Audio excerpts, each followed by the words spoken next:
I recently did experiment with this. I wanted to see what would happen. And I saw that it was true. I had my most successful long form video ever, and I saw how people only hear what they want to hear and miss the entire point. And it really bothered me because that video should not have got views, but it did, for me anyways. Hopefully this video shatters that record, and it won't be hard because that video only got 648 views, but that's a lot for this channel. That feels like 10,000 right here. But it really bothered me that video, the way I packaged it and the things that I said in the beginning, it worked, but it really bothered me because I was like, people just want to hear what they want to hear. They want the gossip, they want the drama, and then they want to jump to conclusions. They want to assume, and they'll listen to 5 minutes of an hour-long video and think that they understand everything that you said.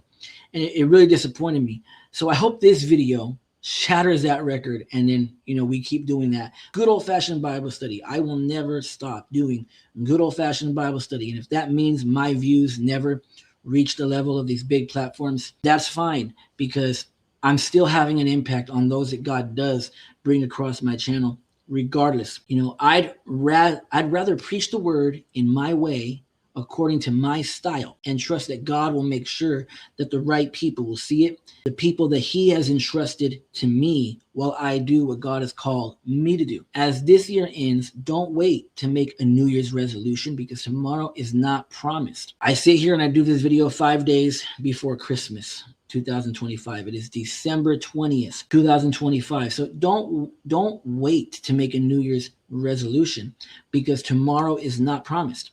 Whether you need to rededicate your life to Christ or do it for the very first time, today is the day.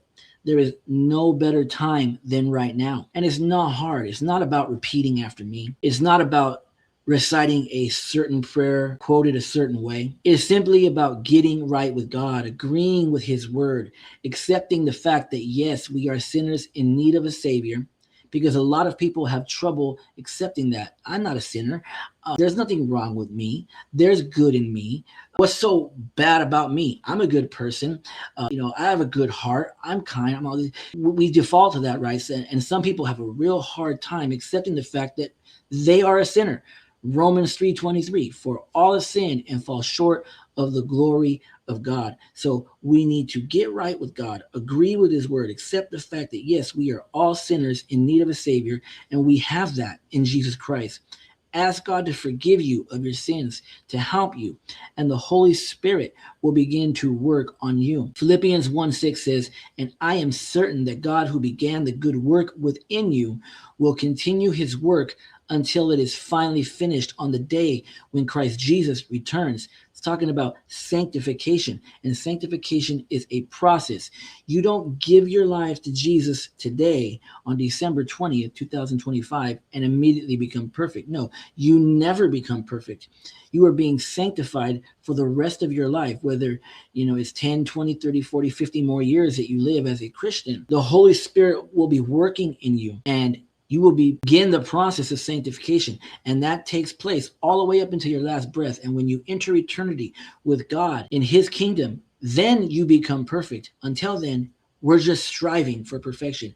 And Philippians 1:6 says, and I am certain that God who began the good work in you today, if you give your life to the Lord today, coming across this video, I am certain that God who began the good work within you will continue his work until it is finally finished on the day when Christ Jesus returns. Maybe you have been a Christian for a long time now, but have grown complacent, okay? That was for the new believer, the non-believer, what I just spoke on, giving your life to God in Philippians 1:6. But maybe you have been a Christian for a long time. Maybe you've been a Christian your whole life like me, but you've grown complacent, and we've all been there, right? And we can all easily fall back into complacency if we're not careful.